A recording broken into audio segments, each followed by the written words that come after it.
Out working on the 98 Cadillac Deville.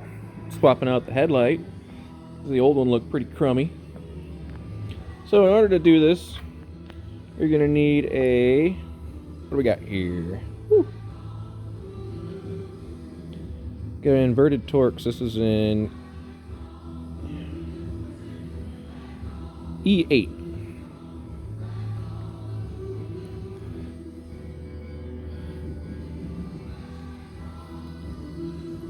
That's hard to see, but there we go. Inverted Torx. You need that to do the bolt here that goes, let me zoom out. It goes up and down right here for the corner light.